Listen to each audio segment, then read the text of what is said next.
మీ car కి best ceramic coating premier care అపెక్సర్ car detailing studio for contact.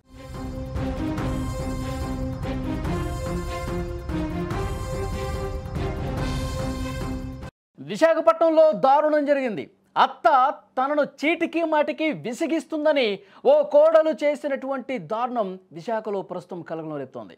దొంగ police ఆట ఆడుదామని చెప్పి నమ్మించి కుర్చీకి తాళ్లను కట్టేసి ఆ కుర్చీకి పూర్తిగా తాళ్లతో కట్టేసి ఆ తర్వాత పెట్రోల్ పోసి దారుణంగా క్రూరంగా హత్య చేసి ఆ తర్వాత అగ్ని ప్రమాదంగా చిత్రీకరించే ప్రయత్నం చేసింది. అయితే పోలీసులకు అనుమానం రావడంతో లోతుగా విచారణ చేయడంతో అసలు విషయం మొత్తం కూడా వెలుగులోకి వచ్చింది. కోడలే అత్తను చంపినట్టుగా పోలీసులు నిర్ధారించిన పరిస్థితుంది. విశాఖలోని పెందుర్తి అప్పన్నపాలెంలో భార్యాభర్తలు సుబ్రహ్మణ్య శర్మ, లలిత, మనవడు మనవరాలు, అత్త జయంతి కనకమహాలక్ష్మి నివసిస్తూ ఉన్నారు. అతను మనవరాలతో దొంగ పోలీసు ఆట ఆడండి, దొంగ పోలీసు ఆడండి, మనవరాల కోసం ఆడండి అని చెప్పి ఒప్పించి దొంగ పోలీసు ఆట పేరుతో చాలా దుర్మార్గంగా కోడలు ప్రవర్తించిన పరిస్థితుంది. అత్తను కుర్చీకి తాళ్లతో కట్టేసి కుర్చీలో కూర్చోబెట్టి తాళ్లతో పూర్తిగా కట్టేసి బంధించి కళ్ళకు గంతలు కట్టి కదలకుండా బంధించేసింది. ఇది దొంగ పోలీసు ఆట ఆడదాము, మీరు ఇట్లా కుర్చీలో కూర్చోండి, తాళ్లతో కట్టేసి మళ్ళీ కళ్ళకు గంతులు, ఏం చేస్తున్నాం కూడా ఎవరికీ తెలియకుండా ఉండాలని చెప్పి అంత దారుణం ఒక ప్లాన్ ప్రకారం, ఒక పకడ్బందీ పథకం ప్రకారం అత్తను చంపాలన్న ఉద్దేశంతోనే ఈ దొంగ పోలీసు ఆటను తీసుకొచ్చి ఈ విధంగా కుర్చీలో కట్టేసిందని చెప్పి ఇప్పుడు అర్థమవుతోంది. కుర్చీలో కదలలేని పరిస్థితుల్లో ఉన్నటువంటి అత్త మీద ఇప్పుడు ఆట స్టార్ట్ అయిపోయింది. మనవరాలు దాక్కోవడానికి వెళ్ళింది. అలాంటి సమయంలో అత్త మీద పెట్రోల్ పోసి దేవుడి గదిలో ఉన్నటువంటి దీపాన్ని విసిరి నిప్పంటించేసింది. ప్రమాదవశాత్తు దీపం అంటుకుని అగ్ని ప్రమాదం జరిగిందని అందరినీ నమ్మించే ప్రయత్నం చేసినటువంటి పరిస్థితి. ఆ కుర్చీలో పూర్తిగా తగలబడిపోయినటువంటి సిచ్యువేషన్ ఉంది. కోడలైతే మొదట అగ్ని ప్రమాదం జరిగింది అని చెప్పి కేసు నమోదు చేసి దర్యాప్తు ప్రారంభించారు పెందుర్తి పోలీసులు. ఆ తర్వాత పోలీసులకు అనుమానం వచ్చింది, అసలు దేవుడి గదిలో ఉన్నటువంటి దీపం ఇక్కడ వరకు ఎందుకు వచ్చింది, ఎందుకు అంటుకుంది అని చెప్పి పోలీసులకు అనుమానం వస్తే తర్వాత తమదైన స్టైల్లో ఆ కోడల్ని ప్రశ్నిస్తే మొత్తం గుట్టు బయటపడింది. దానిపై అనవసరంగా చిరాకు పడుతూ ఉంటుంది, లేనిదానికి ఉన్నదానికి నన్ను అసహించుకుంటూ ఏదో పడితే అది మాట్లాడుతూ ఉంటుంది, నన్ను క్షోభకు గురి చేస్తుందని చెప్పి అందుకే నేను చంపేశానని చెప్పి ఆ తర్వాత పోలీసులు ముందు నిజం ఒప్పుకున్నట్టుగా తెలుస్తోంది. అత్తను నేనే హతమార్చేశాను అని కూడా పోలీసుల ముందు ఒప్పుకున్నటువంటి పరిస్థితి ఉంది. నిజంగా ఎంత దుర్మార్గం చూడండి. అత్తాకోడళ్ల మధ్య ఉన్నటువంటి గొడవలు హత్యలకు దారితీస్తున్నటువంటి పరిస్థితి కనిపిస్తుంది. అత్తని ఒక ప్లాన్ ప్రకారం తన మీదకి ఈ కేసు రాకుండా ఉండాలన్న ఉద్దేశంతో ఎంత దుర్మార్గపు ఆలోచన కోడలు చేసిందో ఇక్కడ క్లియర్గా అర్థమవుతుంది. ఆ కుర్చీలో కూర్చోపెట్టి తాళ్లతో కట్టేసి కళ్ళకు గంతలు కట్టి పూర్తిగా చంపేసినటువంటి పరిస్థితి. ఒక్కసారి విజువల్స్లో చూస్తే ఆ దారుణం కూడా అర్థమవుతుంది. ఆ కుర్చీ మనకు కనిపిస్తూ కుర్చీ కాలిపోయినటువంటి స్థితిలో మనకి స్క్రీన్లో మీరు స్క్రీన్ మీద ఏదైతే ఒక సర్కిల్ చూస్తూ ఉన్నారో కాలిపోయినటువంటి కుర్చీని కూడా చాలా స్పష్టంగా మీరు చూడొచ్చు.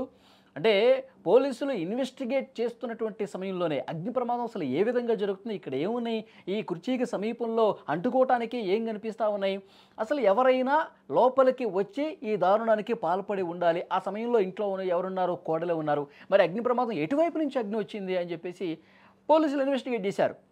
అక్కడ దేవుడి గదిలో ఉన్నటువంటి ఏదైతే ఆ హారతి ఉంటుందో, దేవుడి గదిలో ఉన్నటువంటి దీపం ఏదైతే ఉంటుందో ఆ దీపం ఎవరన్నా తీసుకొచ్చి ఎక్కడ వేసి ఉండాలి. మరి కుర్చీలో కూర్చున్నటువంటి ఆ అత్త దీపాన్ని తనంతట తాను తీసుకురాలేదు కదా. ఇవన్నీ కూడా పోలీసులు ఇన్వెస్టిగేషన్ చేసినప్పుడు చాలా క్లియర్గా question to question, pin to pin అడిగినప్పుడు నిజాన్ని ఒప్పుకోక తప్పలేదు. రోజు విసిగిస్తోంది, ఎట్లా పడితే అట్లా మాట్లాడుతుంది, నాకు క్షోభకు గురి చేస్తుంది, మానసికంగా చాలా ఇబ్బంది పడుతున్నా అని చెప్పి అప్పుడు పోలీసుల ముందు నిజాన్ని ఒప్పుకొని నేనే చంపేశాను, ఈ ఆట పేరుతో ఆమెను కుర్చీలో కదలకుండా ఉంటే ఎటు పారిపోలేదు, కళ్ళ గంతలు కొడితే నేనేం చేస్తున్నానో ఆమెకు తెలియదు, కాబట్టి ఈ ఒక ప్లాన్ వేసి నేను అత్తను చంపానని చెప్పి అప్పుడు పోలీసుల ముందు నిజాన్ని ఒప్పుకున్నటువంటి పరిస్థితి ఉంది. చూడండి, స్క్రీన్ మీద విజువల్స్లో కూడా చూస్తూ ఉన్నాం. పూర్తిగా ఆధారాలు కూడా అధికారులన్నీ సేకరిస్తున్నటువంటి పరిస్థితి ఉంది.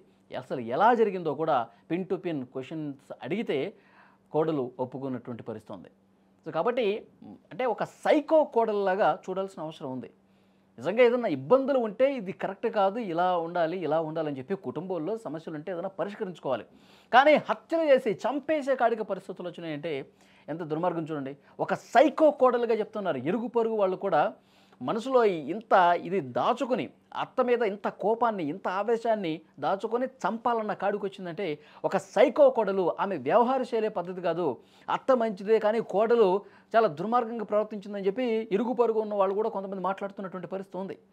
సో క్లియర్గా పోలీసుల ఇన్వెస్టిగేషన్లో నిజాన్ని కూడా ఒప్పుకున్నటువంటి పరిస్థితి ఉంది. రోజు రోజుకు సమాజంలో బంధాలు, అనుబంధాలు, ఆప్యాయతలు, అనురాగాలు అన్నీ కూడా కనుమరుగైపోతున్నాయి. మన కుటుంబ సభ్యుల్లోనే ఇంత దుర్మార్గమైనటువంటి సైకో ఆలోచనలు పెట్టుకొని ఒక మనిషిని చంపే కాడికి పరిస్థితి వస్తుంది. భార్యలు భర్తలను చంపుతున్నారు, భర్తలు భార్యలను చంపుతూ ఉన్నారు, కుటుంబ సభ్యులు పిల్లలు తండ్రులను చంపుతూ ఉన్నారు. కుటుంబ బంధాలు అన్నీ కూడా ముగ్యమైపోతున్నాయి, కనుమరుగైపోతున్నాయి, ఎక్కడే కనిపించట్లా. అత్త చీటికి మాటికి ఏదో ఆమె చీటికి మాటికి ప్రతి చిన్న విషయానికి కసురుకుంటుందనో విసిగిస్తుందనో చంపేస్తారా? మనిషిని పూర్తిగా కాల్చి చంపేస్తారా? పెట్రోల్ పోసి చంపేస్తారా? అర్థమైపోతుంది. అక్కడ పోలీసు అధికారులు కూడా, ఇన్వెస్టిగేట్ చేసేటువంటి అధికారులు కూడా ఎందువల్ల అసలు కాల్చడానికి ఏ వస్తువులు వాడారో కూడా ఆధారాలతో సహా దొరికిపోతుంది కదా. మరి ఇంట్లో పెట్రోల్ పోసి తగలబెట్టేసినటువంటి పరిస్థితి అంటే, దీపం పెట్టి అక్కడ నిప్పు పెడితే వాడినటువంటి వస్తువులు కూడా తెలిసిపోతాయి కదా. పెట్రోల్ ఎందుకు వచ్చింది, పెట్రోల్తో ఎందుకు తగలబెట్టారు అనేది కూడా క్లియర్గా పోలీసుల ఇన్వెస్టిగేషన్లో తెలిసింది. పోలీసులు తమ స్టైల్లో వాళ్ళు క్వశ్చన్ చేస్తారు కాబట్టి నిజం బయటపడక తప్పదు. సో డెఫినెట్గా ఇలాంటి కోడలు ఉన్నందుకు చాలా బాధపడుతున్నామని చెప్పి ఇతర కుటుంబ సభ్యులు కూడా మాట్లాడుతున్నటువంటి పరిస్థితి ఉంది. నిజంగా ఆ దొంగ పోలీస్ అంటే ఆ మనవరాలు, ఇక్కడ నానమ్మ వీళ్ళందరూ కూడా ఎంతో సంతోషంగా ఆడుకుంటున్నారులే అని చెప్పి అనుకుంటారు ఎవరైనా. కానీ మనసులో ఇంత దుర్బుద్ధి, ఇంత దుర్మార్గమైనటువంటి ఆలోచన కోడలుకుందని పసిగట్టలేకపోయింది. చేతులు కాళ్ళు కట్టేసి ఎటు కథలు లేకుండా పెట్రోల్ బస్ తగలబెట్టడం అంటే నిజంగా ఇది ఒక దుర్మార్గమైనటువంటి మనస్తత్వం. ఆ కోడల్ని కఠినంగా శిక్షించాలి. అత్తా కోడల మీద చిన్న చిన్న మనస్పర్ధలు ఉంటే వాటిని పరిష్కరించుకోవాలి. కానీ ఈ విధంగా చంపేసే పరిస్థితి వచ్చిందంటే ఒక సైకో బిహేవియర్, సైకో మెంటాలిటీ అని చెప్తూ ఉన్నారు. సో డెఫినెట్గా ఈ వీడియో చూసిన ప్రతి ఒక్కరూ రియాక్ట్ అవ్వండి. ఆ కోడలు చేసిన పనిని మీరు ఎట్లా చూస్తారు? ఆ కోడలికి ఎలాంటి శిక్ష అయితే కరెక్ట్?